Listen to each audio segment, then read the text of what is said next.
Welcome to the Life After Plus One podcast, where we turn life's lemons into delightful lemonade. Get ready for inspiring stories, uplifting conversations, and all the tips and tricks to rock your single parent journey with style. I'm your host, Leanne, and it's time to embrace the adventure of Life After Plus One. So, let's dive in. Hello. I'm Leanne, your podcast host, your single parent coach and mentor. And today, before I dive into today's episode, I do want to just remind you all that if you're going through a breakup, you're struggling to see the light at the end of the tunnel, or you're just having a bad time, you just need a bit of extra support, some help to get you through your single parent journey, then jump onto my website, lifeafterplusone.com. All the details are in the show notes. I do have a free discovery call available. So if you want to get started and you don't know if it's the right fit for you or if it's what you're looking for, then let's just jump on and have a free chat. Let's see if it's the right vibe for you. Lots of different programs available. So jump on, have a look, and I'd love to be able to walk you through that single parent journey. Let's make the most of this time whilst we're single parents and learn to love the process of it all. Okay, so for now, let's dive into today's episode, and I want to talk about egos, our single parent egos, because it is a very big thing to get in the way of our co-parenting. It's probably the biggest hindrance there is, our egos. And the biggest thing with that, the biggest issue with egos is that it gets in the way of what's best for the kids. Now, our co-parenting arrangement should always be child-centered, meaning that they're at the center of it, their priority of any decisions that are made. But put our egos into play, it becomes a whole new ball game. It becomes a lot of anger, hurt, frustration, wanting to show who's better, wanting to one-up the other person, wanting to hurt the other person. It's messy and it's not putting the kids' needs first. Now, the biggest thing that we all need to remember here, if you're leaving a relationship that wasn't healthy, you've left on bad terms, and there was a lot of problems, then you're not going to walk straight into a co-parenting arrangement that's going to be healthy and easy. If you've come from an unhealthy relationship with this person, that same relationship pattern is going to continue in your co-parenting arrangement. Your relationship together is not going to change because you guys have just broken up. Those emotions are still there. The way you handle things are still there. The way you talk to each other, the way you tolerate shit or don't tolerate shit, all those feelings and emotions are still there. And this is one thing that gets in the way of looking after what's best for the kids. When you're moving from a relationship to a co-parenting arrangement, you've got to make some changes as to how you two get along. Otherwise, it's going to be messy as fuck, like your relationship was. And if you don't want to continue on in a co-parenting arrangement for years to come, that's going to be toxic and unhealthy, then you need to make some changes. Otherwise, your co-parenting relationship is going to be exactly the same as your relationship was, which was unhealthy, which is why you're now separated. So egos and why we react and get angry and want to protect ourselves is usually stems from a sense of loss. They're fearful and they're holding on to something. So when a breakup has ended and they may be fearful of losing the kids or fearful of losing their partner or fearful of losing the home or their money. So people do overreact. They're fearful of something. And that's when egos come into play. They're stepping up and they're trying to protect themselves. But unfortunately, so many people take it too far where it affects the kids. And that's not necessary. And it's really sad, the things I see on social media these days, that are people that are talking about their ex and what they're stopping them from doing and what they're trying to do to step in to control the situation. And it's affecting the kids. Like, for example, not agreeing to allowing passports being signed or not allowing them to travel overseas with the other parent, fighting for extra custody time so the other parent misses out, fighting for more money unnecessarily so the other parent doesn't have as much. It just gets all about ego. And there's so many things that I just question why. Why would you stop your kids from wanting to have a fun experience overseas with the other parent?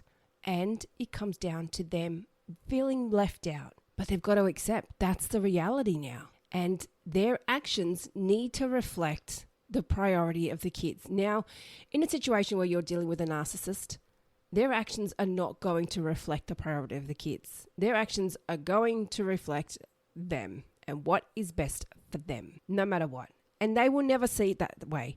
For example, stopping child support payments. That's a dick move, and it's done to try and hurt the other parent. But really, it stops the kid from receiving things that they should be getting with that money. It could be going towards clothes. It could be going towards education, after school activities. Raising kids these days is not cheap. So for a parent to stop paying that, to piss the other parent off, it's in turn having an effect on the kids. And there's lots of these kind of moves that people do make as a way to try and piss the other parent off, but it's depriving their own child, all because they themselves don't want to get hurt, or they're scared of being called out on their bad actions and what they've done wrong. So they try and protect themselves by making you suffer. So the biggest thing to take out of this situation when you are dealing with another parent that is just all about putting their needs first, they're just focused on them and they don't realize the impact it's having. The best thing you can do is pick your battles. Pick your battles. Is it worth questioning them on their bad behavior when they're just going to deny it? Is it worth it? Because sadly, when you are dealing with certain character types, say for example narcissists, they tend to get enjoyment when they rattle you. Even if it's negative attention, they will thrive on it. So when your ex tries to react and they're trying to make a move where they're putting their needs first, and it triggers you and it really pisses you off, which is bound to happen, especially when it does affect the kids' needs. Because you as their parent want to step in and protect them. You get in protective mum mode or protective dad mode and you think, hell no, you're not putting my child as second priority. They come first and you just want to step in and protect them and speak up for them. But when you're doing that, you need to stop and think, they're triggering you. They're triggering you. Is you reacting to them worth it? Which goes back to my point, you need to pick your battles. So when you are co-parenting with someone that you've had a very ugly breakup with and possibly a toxic relationship with, some changes need to be made. Otherwise, you can expect all your years of co-parenting together to be extremely miserable and toxic. If you've had that ugly relationship together, or messy, I should say, and a messy breakup, you need to find a way to handle things with this person differently. Otherwise, it's just going to continue in that same toxic path your relationship was in. And this can come down to the way you respond to this person, or I should say the way you don't respond.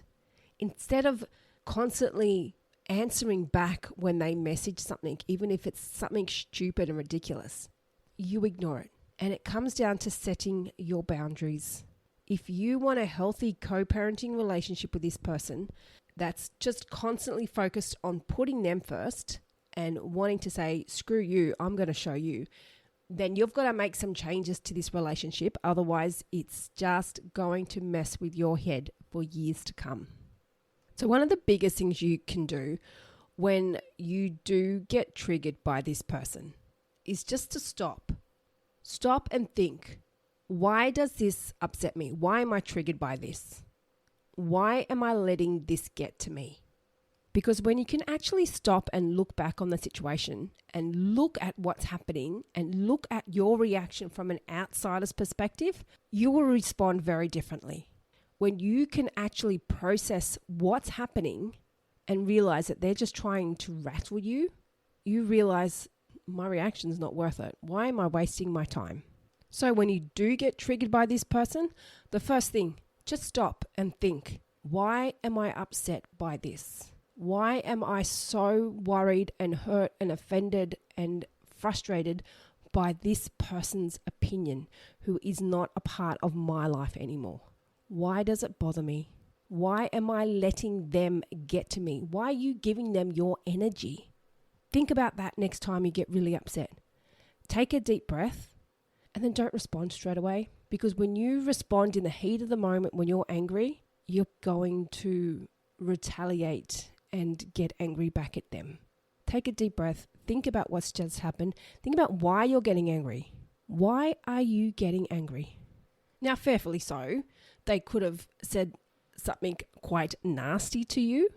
They could have made a really dick move where they've decided not to cooperate with you, which is rightfully so, something to get angry about, something to get frustrated about. But if you know you've been with this person for however many years, you're now in the breakup, you possibly could have just broken up with them, you could have broken up with them 5-10 years ago and you're still going through it. But you know this person, you know this is who they are, you know this is how they react. So why are you letting it bother you? It's not going to change unless you change the way you handle the situation. You need to change the dynamic, because once one person stops behaving in a certain way, there is no dynamic. There is nothing left. If you've changed the way you're responding, or you're not responding at all, then that whole dynamic has changed. This is their circus. Let them play in it. You're not a part of that show. Don't get involved. Now, quite often there are things that happen where it can get to things that are quite serious, that's related to the kids or financially or access to the kids. These things do happen. But these things usually happen over a matter of time. It's not something that's just happened straight off the bat. Something's usually led to that process happening.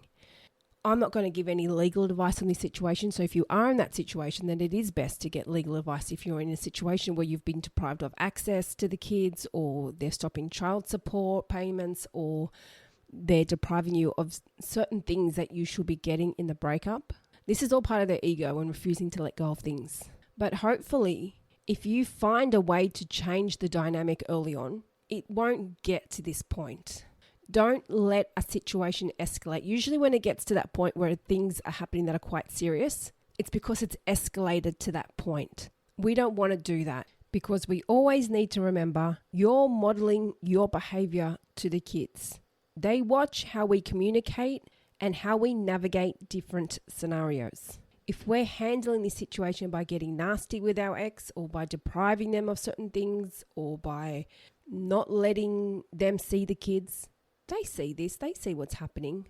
Kids always see what's happening. Now, these types of scenarios relate to so many different topics. For example, disagreeing on parenting styles, financial matters, when one person has a new relationship, custody issues, and just competition for approval. Trying to play the better parent and trying to win the kids' approval. And this is why it is so important to work out a healthy co-parenting arrangement from the get-go. You don't need to be best friends. You don't need to get along. You don't even need to like each other. All you need to know is that person is a good parent to your kids. That's it. It does get really difficult when you're dealing with someone who is a controlling co-parent. And when they realize that you've tapped out, you're not involved, you've dropped all your emotions, they're just another person that's there and comes and sees the kids, you have absolutely no interest or care factor towards them at all. They're just another person. They will see that and they will try and come back in. They don't want to be seen as irrelevant. Change the dynamic. Don't engage, because that's what it is. It's very competitive. When something's not happening, that's not right, or that's putting their reputation at risk, or that's making them fearful of something, then you, as their ex, will be the victim of that. You will cop that. So the biggest thing we need to remember in this situation is we cannot change them.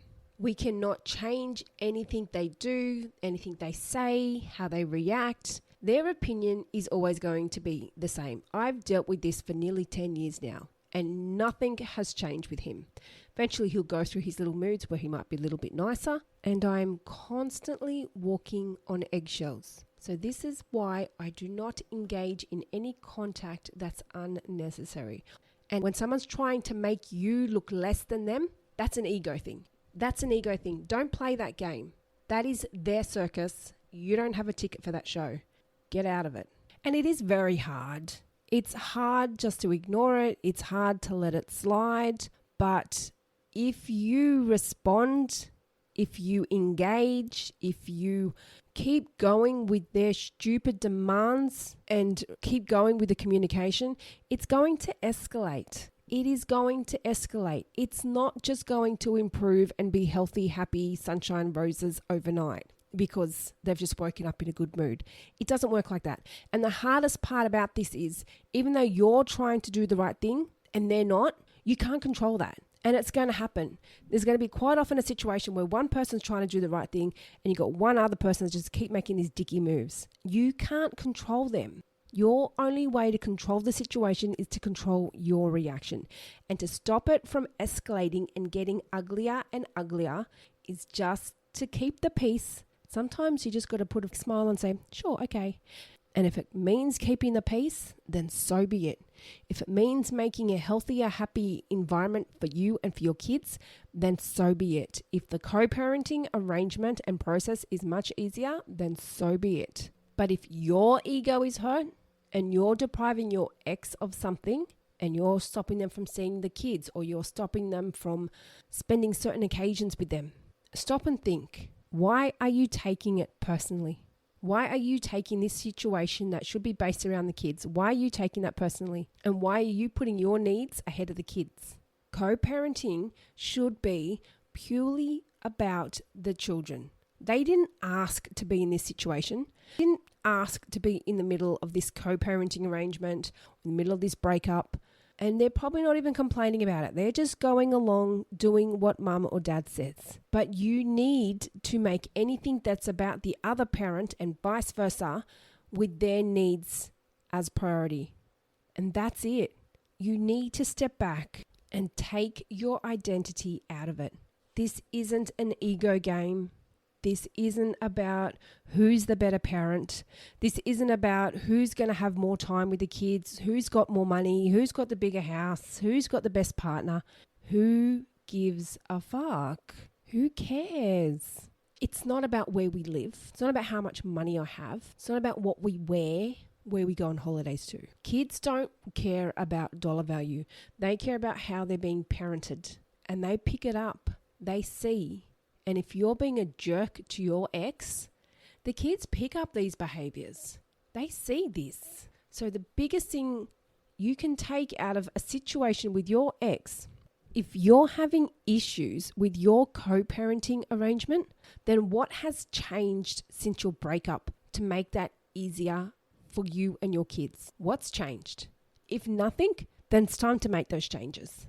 Time to make those changes. And to do that, you need to change the way you handle the situation. You need to change the way you respond to them, if responding at all.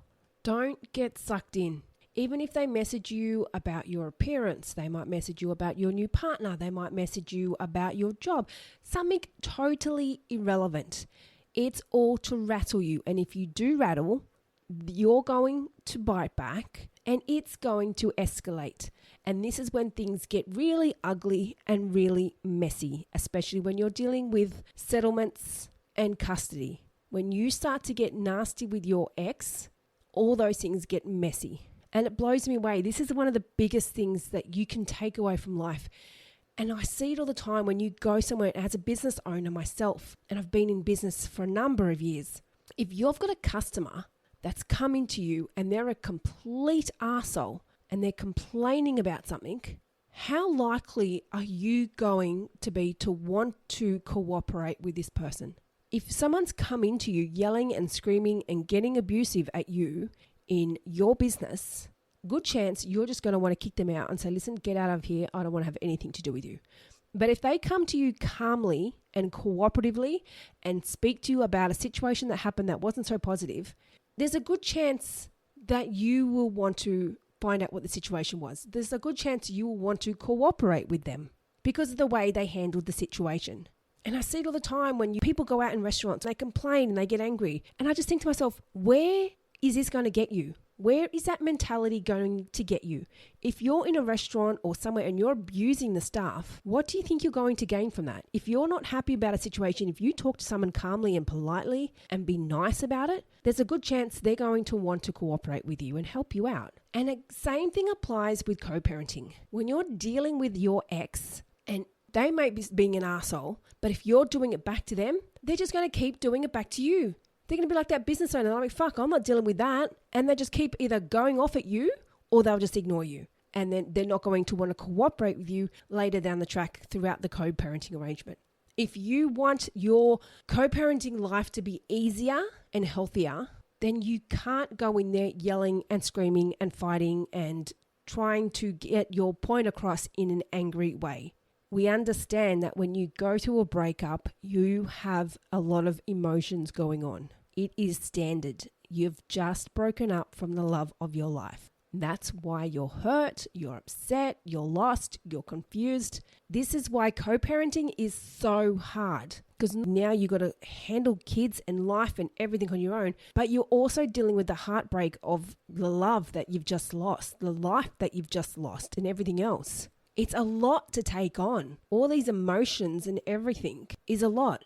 And a lot of people aren't taught how to handle these in an effective way. And as a result, it just spirals. Because not only are you dealing with one person that's heartbroken, that's dealing with losing their kids full time, possibly losing their house, losing some money, losing whatever else, losing their identity. You're dealing with two people in this situation that are both going through this, that are both got emotions that are going through the roof. They're confused, they're lost. You're both in the same boat, which makes more sense to want to cooperate. You're both hurting, you're both lost, you're both confused, you're both upset, you both don't know what the fuck to do. So why not just sit down and go, listen, we don't have to like each other, but let's just work this out for the kids. And that's what it comes down to. What is best for the kids? So you can take that option and be the bigger person and try and be the one that can put your emotions to the side, put your ego to the side and think, I don't give a fuck what they've done anymore. All I care about is me having a healthy, happy life and my kids having a healthy, happy life. And if it means biting my tongue, sitting down with my ex and working out something that we can do to make this easier for both of us, then I'm going to do it. Now you might think, why the fuck would I want to do that? Why the fuck would I want to sit down with my ex to make his life easier? It's not about making his life easier. It's about making your life easier and your kids' life easier. But if choosing to do that, if you are going to go down that path, I highly commend you. But when you do, word it in a way that's benefiting them. Let them think they're getting some benefit out of it. Listen, if we sit down and chat, it's going to make it easier for you. Let's sit down and work out what we both want. Now, it is fair to say that some people, a lot of people quite possibly try and do this. But again, their egos get in the way. They want more time with the kids. They want more money. They want more this. They want more that. Ego, more. And it never works out. So they end up going to court and it costs them a shit ton of money. And they go to court because they're not thinking about what's best for the kids. They're thinking about what's best for them. Mind you, some people are going to court because they're thinking about what's best for the kids because the other parent might be being greedy. But it is quite common for people to get to that place because they're focused on what's best for them. I want the kids more. I want this. I want that money. I want that house. And it blows me away. So many times I think when people fight for the house, I just think to myself, why the fuck do you want to keep a house that you've lived in with your ex? Then you're going to get a new partner and you're going to have them come into that house where you've spent all these years with your ex? It's fucking weird. I don't know. People might have a different opinion to that. But you see it quite often. People are fighting for that same house. They want the same house that they lived in. I don't know if it's just an ego thing. They want it because it's theirs. In my opinion, would think, why would you not want to make a fresh start? Why would you not want to make a fresh start? You're going to get someone, eventually going to meet someone new, and you've got all these memories with your ex and where they've slept and where they've done this and where they kept their car and whatever else. I think a lot of that's just about ego. They're too scared to do it on their own, perhaps. They're too scared to start looking at property on their own, because that's a big fucking move, isn't it?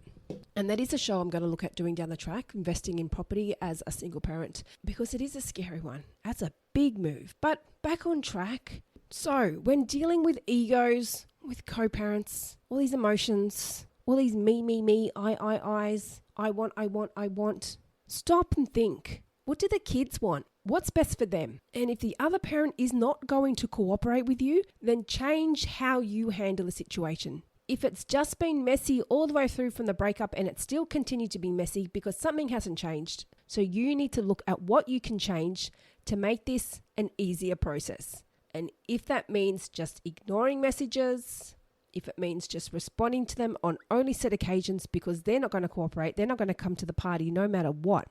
Because in their eyes, no matter what you say or do, you're the bad person. You're the person that's always in the wrong.